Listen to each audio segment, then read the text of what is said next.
Winter special একটা গরম গরম আয়রন রিচ এবং ইমিউনিটি বুস্টার পরাঠার রেসিপি নিয়ে হাজির হয়ে গেলাম, যা ডিনারে বা ব্রেকফাস্টে থাকলে আর কিছু চাই না। তাহলে এই আলু মেথি পরাঠার এই দুর্দান্ত রেসিপিটা একবার আপনারা চেক আউট করে নিন। আর এটা শীতের সময় আমাদের ডাইজেশনকেও বাড়াবে এবং আমি এটা অলিভ অয়েলে সম্পূর্ণ বানিয়েছি। তাহলে এই হেলদি পরাঠার রেসিপিটা একবার স্কিপ না করে প্লিজ চেক আউট করে নিন। আর এইটা বানানোর জন্য আমি প্রথমে নিয়ে নিয়েছি কিছু ফ্রেশ মেথি পাতা বা ফেনোগ্রিক লিফ আমরা যেটাকে বলি। আমি এগুলোকে ছাড়িয়ে নিয়েছি। এখন ভালো করে জলে একটু ওয়াশ করে নেব। ওয়াশ করে এটাকে একটু জলটা ঝরিয়ে একটু ড্রাই করে নিতে হবে, বা আপনারা জলটা স্কুইজ করে একটু রেখে তারপর নিলেই এটা হবে।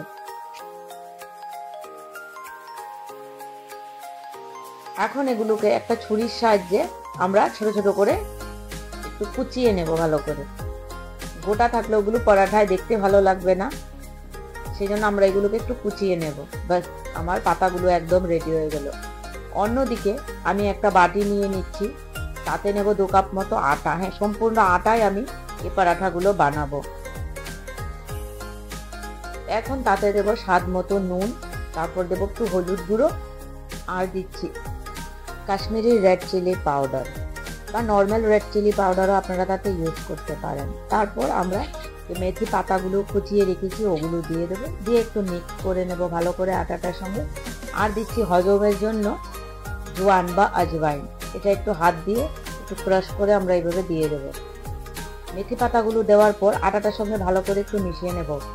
আর দেব কিছুটা পরিমাণ রোস্টেড জিরে পাউডার। ড্রাই ইনগ্রিডিয়েন্টস গুলোকে একটু মিক্স করার পর একটু জল দিয়ে ভালো করে না, এটা একটু সফট ডো আমাদেরকে বানাতে হবে, একটু বেশি জল দিতে হবে। দেখুন মেখে এখন এই স্টেজে আমি এটার মধ্যে 2 চামচ মতো দিচ্ছি তেল। এটাকেও ভালো করে আরেকটু মিক্স করে নেব।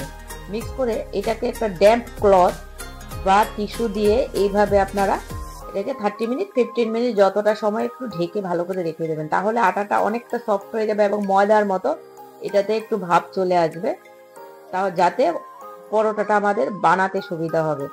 এখন কি করেছি, 2টো সেদ্ধ আলু নিয়ে নিয়েছি, তাকে আমি ম্যাশ করে দিয়েছি হাত দিয়ে।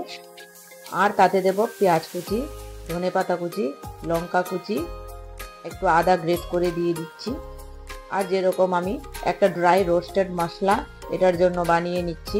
দেখুন এইভাবে সব হোল মশলাগুলোকে দিয়ে এইভাবে আমরা একটা ড্রাই মিক্সি জারে মশলা পাউডার বানিয়ে নিচ্ছি। এই মশলাটার 1/2 চামচ আমি আলু মশলাটাতে দেব। আর বাকি যে মশলাটা বানিয়েছে ওটাকে এইভাবে কন্টেইনারে ভরে বা জারে ভরে আমরা যে কোনো সবজি বা পরোটায় এটা ইউজ করা যায়। আমি 1 মাস এটা আমার ইউজ হয়ে যায়। এখন আলুটাকে রেখে দিচ্ছি। আলুটাকে কিন্তু আমি নুনটা দেইনি আগে। এখন আমরা আটাটা নিয়ে নিচ্ছি। 30 মিনিট পর আটাটা দেখুন কিরকম হয়েছে, একদম ময়দার মতো পুরো হয়ে গেছে, একদম ঢেকে রাখাতে। এখন এটা থেকে আমি লেচি নিয়ে নিচ্ছি। আর এই লেচিটাকে একটু ভালো করে ময়দায় ভালো করে ডাস্ট করে নেব। আর এই স্টেজে এখন পরোটাটা জাস্ট বানানোর আগে আমি আলুটাতে নুনটা ইউজ করছি। তাহলে কি হবে, নুনটা জলটা কম ছাড়বে, তাহলে আলুটা একটু ভেজা ভেজা কম থাকবে, একটু ড্রাই হবে, আর পরোটাটা আমার বানাতে বা বেলতে সুবিধা হবে।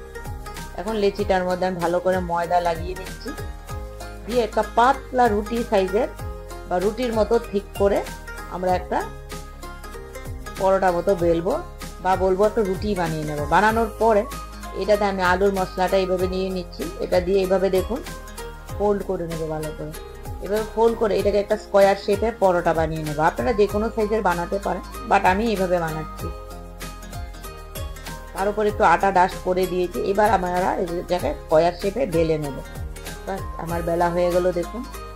এখন আমি গ্যাসের মধ্যে তাওয়া বসিয়ে দিয়েছি। তাওয়াটা একটু গরম হয়ে যাওয়ার পর পরোটাটা আমরা এটাতে দিয়ে দেব।